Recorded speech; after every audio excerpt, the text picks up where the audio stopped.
ಸ್ನೇಹಿತರೆ ನಮಸ್ಕಾರ. ನನ್ನ ಹೆಸರು ರವಿ ಆರ್, ಕನ್ನಡ ಭಾಷಾ ಶಿಕ್ಷಕರು. ಕನ್ನಡ ಕಲಿಕೆ ಸುಲಭ ಯೂಟ್ಯೂಬ್ ಚಾನಲ್ಗೆ ಸ್ವಾಗತ. ಕನ್ನಡ ವ್ಯಾಕರಣಗಳ ವಿಡಿಯೋ ನೋಟಿಫಿಕೇಶನ್ಗಳಿಗಾಗಿ ಈ ಚಾನಲ್ ಅನ್ನು ಸಬ್ಸ್ಕ್ರೈಬ್ ಮಾಡಿಕೊಳ್ಳಿ.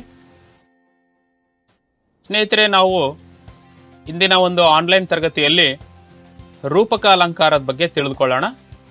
ಅದಕ್ಕಿಂತ ಮುಂಚೆ, ಅಲಂಕಾರ ಅಂದರೆ ಕಾವ್ಯದ ಸೌಂದರ್ಯವನ್ನು ಹೆಚ್ಚಿಸುವ ಚಮತ್ಕಾರಿಕ ಮಾತುಗಳೇ ಅಲಂಕಾರ ಅಂತ ಹೇಳಿ ಕರೆಸ್ಕೊಳ್ಳುತ್ತೆ. ಅಲಂಕಾರಗಳಲ್ಲಿ ಎರಡು ವಿಧ, ಒಂದು ಶಬ್ದಾಲಂಕಾರ, ಮತ್ತೊಂದು ಅರ್ಥಾಲಂಕಾರ ಅಂತ ಹೇಳಿ. ಶಬ್ದಾಲಂಕಾರ ಅಂತ ಹೇಳಿದರೆ ಶಬ್ದಗಳ ಜೋಡಣೆಯ ಚಮತ್ಕಾರದಿಂದ ಕಾವ್ಯದ ಸೌಂದರ್ಯ ಹೆಚ್ಚಿಸಿದರೆ ಅದನ್ನು ಶಬ್ದಾಲಂಕಾರ ಅಂತ ಹೇಳಿ ಕರಿತೇವೆ. ಇನ್ನು ಅರ್ಥಾಲಂಕಾರ ಅಂತ ಹೇಳಿದರೆ ಕಾವ್ಯದಲ್ಲಿ ಬಳಸಲಾದ ಪದಗಳ ಅರ್ಥ ಚಮತ್ಕಾರದಿಂದ ಕಾವ್ಯದ ಸೌಂದರ್ಯ ಹೆಚ್ಚಾದರೆ ಅದನ್ನು ಅರ್ಥಾಲಂಕಾರ ಅಂತ ಹೇಳಿ ಕರಿತೇವೆ. ಇನ್ನು ಈ ಅರ್ಥಾಲಂಕಾರಗಳಲ್ಲಿ ಹಲವು ಬಗೆಗಳಿದ್ದಾವೆ. ಉದಾಹರಣೆಗೆ ನಾವು ನೋಡೋದಾದ್ರೆ ಉಪಮಾಲಂಕಾರ, ರೂಪಕಾಲಂಕಾರ, ದೃಷ್ಟಾಂತಾಲಂಕಾರ, ಉತ್ಪ್ರೇಕ್ಷಾಲಂಕಾರ, ಅರ್ಥಾಂತರನ್ಯಾಸ ಅಲಂಕಾರ, ಶ್ಲೇಷಾಲಂಕಾರ. ಈಗಾಗಲೇ ಉಪಮಾಲಂಕಾರದ ಬಗ್ಗೆ ತಿಳ್ಕೊಂಡಿದ್ದೀವಿ. ಈಗ ನಾವು ರೂಪಕಾಲಂಕಾರದ ಬಗ್ಗೆ ತಿಳ್ಕೊಳ್ಳೋಣ.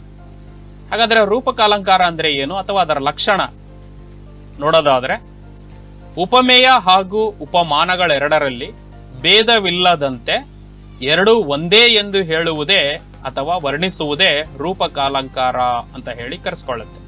ಅಂದ್ರೆ ಉಪಮೇಯ ಮತ್ತು ಉಪಮಾನಗಳಲ್ಲಿ ಭೇದ ಇರೋದಿಲ್ಲ, ಎರಡು ಒಂದೇ ಅಂತಂದೇಳಿ ಕವಿ ವರ್ಣನೆ ಮಾಡಿರ್ತಾನೆ. ಉಪಮೇಯ ಯಾವುದನ್ನ ಕವಿ ವರ್ಣನೆ ಮಾಡ್ಬೇಕಂತಿರ್ತಾನಲ್ಲ ಅದು ಉಪಮೇಯ, ಯಾವುದಕ್ಕೆ ಹೋಲಿಸ್ಬೇಕಂತಿರ್ತಾನಲ್ಲ ಅದು ಉಪಮಾನ ಆಗಿರುತ್ತೆ. ಹೀಗೆ ರೂಪಕ ಎಂದರೆ ಇದು ಅದರಂತೆ ಎನ್ನದೆ ಇದು ಅದೇ ಎನ್ನುವುದಾಗಿದೆ. ಒಂದೇ ವಾಕ್ಯದಲ್ಲಿ ಹೇಳೋದಾದ್ರೆ ರೂಪಕ ಅನ್ನುವಂಥದ್ದು ಇದು ಅದರಂತೆ ಅಲ್ಲ, ಇದು ಅದೇ ಆಗಿದೆ ಅನ್ನುವಂಥದ್ದನ್ನ ನಾವಿಲ್ಲಿ ನೋಡ್ತಾ ಹೋಗ್ತೇವೆ. ಇನ್ನು ಈ ಒಂದು ಅಲಂಕಾರದಲ್ಲಿ ನಾವು ಮೂರು ಅಂಶಗಳನ್ನ ಗುರುತಿಸ್ಬೇಕಾಗತ್ತೆ. ಏನು? ಉಪಮೇಯವನ್ನು ಗುರುತಿಸ್ಬೇಕಾಗತ್ತೆ, ಅಂದ್ರೆ ಹೋಲಿಸಿಕೊಳ್ಳುವ ವಸ್ತು ಆಗಿರುತ್ತದು.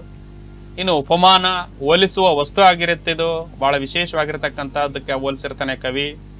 ಇನ್ನು ಅಭೇದ ರೂಪ, ಉಪಮಾನ ಉಪಮೇಯಗಳನ್ನ ಬೇರೆ ಬೇರೆ ಅಂತ ಹೇಳಿದೆ ಅವೆರಡು ಪರಸ್ಪರ ಒಂದೇ ಆಗಿರ್ತವೆ ಅನ್ನುವಂಥದ್ದನ್ನ ನಾವು ನೋಡ್ತೀವಿ.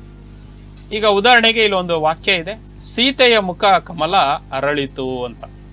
ಸೀತೆಯ ಮುಖ ಕಮಲದಂತೆ ಅರಳಿತು ಅಂತಂದ್ರೆ ಅದು ಉಪಮಾಲಂಕಾರ. ಸೀತೆಯ ಮುಖ ಕಮಲ ಅರಳಿತು ಅಂತಂದ್ರೆ ಮುಖ ಕಮಲ ಅರಳಿತು, ಮುಖ ಬೇರೆ ಅಲ್ಲ ಕಮಲ ಬೇರೆ ಅಲ್ಲ, ಎರಡು ಒಂದೇ ಅನ್ನುವಂಥದ್ದನ್ನ ಇಲ್ಲಿ ನೋಡ್ತೀವಿ.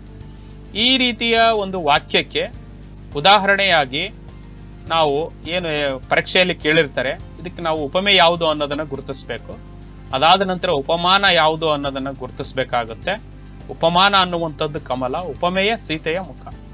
ಇನ್ನು ಅಭೇದ ರೂಪ ಮುಖ ಕಮಲ ಅನ್ನುವಂಥದ್ದು ಅಭೇದ ರೂಪವಾಗಿರುತ್ತೆ.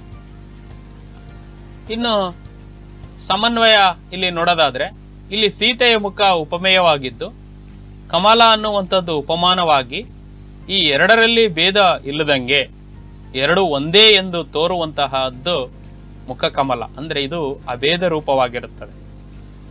ಅಂದ್ರೆ ಇದನ್ನ ನಾವು ರೂಪಕಾಲಂಕಾರ ಅಂತಂದೇಳಿ ಗುರುತಿಸ್ತೀವಿ. ಆದ್ರಿಂದ ಇದು ರೂಪಕಾಲಂಕಾರ ಆಗಿರ್ತಕ್ಕಂಥದ್ದು. ಮತ್ತೆ ಇದರ ಲಕ್ಷಣ ಕೂಡ ಬರಿಬೇಕಾಗುತ್ತೆ 3 ಅಂಕಕ್ಕೆ. ಹೀಗೆ ನಾವು ರೂಪಕಾಲಂಕಾರದ ಉದಾಹರಣೆಯ ಪದಗಳಲ್ಲಿ ಉಪಮೇಯ, ಉಪಮಾನ ಮತ್ತು ಅಭೇದ ಪದಗಳನ್ನು ಗುರುತಿಸಿ ಪರಿಪೂರ್ಣವಾಗಿರ್ತಕ್ಕಂತಹ ರೀತಿಯ ಸಮನ್ವಯವನ್ನು ಬರೆದು ಬಿಟ್ಟು ನಾವು 3 ಅಂಕಗಳನ್ನು ಪಡಿಬಹುದು. ಇನ್ನು ಹೆಚ್ಚಿನ ಅಭ್ಯಾಸಕ್ಕಾಗಿ ಇಲ್ಲಿ ಶಾಲೆಗೆ ಈ ವಿದ್ಯಾರ್ಥಿಯೊಂದು ರತ್ನ ಅನ್ನುವಂತಹ ವಾಕ್ಯ ಕೊಟ್ಟಿದೆ. ಶಾಲೆಗೆ ಈ ವಿದ್ಯಾರ್ಥಿಯೊಂದು ರತ್ನ. ವಿದ್ಯಾರ್ಥಿ ಅನ್ನೋದು ಉಪಮೇಯ, ರತ್ನ ಅನ್ನೋದು ಉಪಮಾನ. ವಿದ್ಯಾರ್ಥಿ ಒಂದು ರತ್ನ ಅನ್ನುವಂಥದ್ದು ಅಭೇದ ರೂಪ ಆಗುತ್ತೆ. ಹೀಗೆ ಇದು ರೂಪಕಾಲಂಕಾರಕ್ಕೆ ಸೂಕ್ತವಾದ ಉದಾಹರಣೆ. ಇನ್ನು ಮತ್ತೊಂದು ಉದಾಹರಣೆ, ಮನೆಯೇ ಧರ್ಮಾಶ್ರಮ ಅಂತ ಇದೆ. ಮನೆಯೇ ಧರ್ಮಾಶ್ರಮ.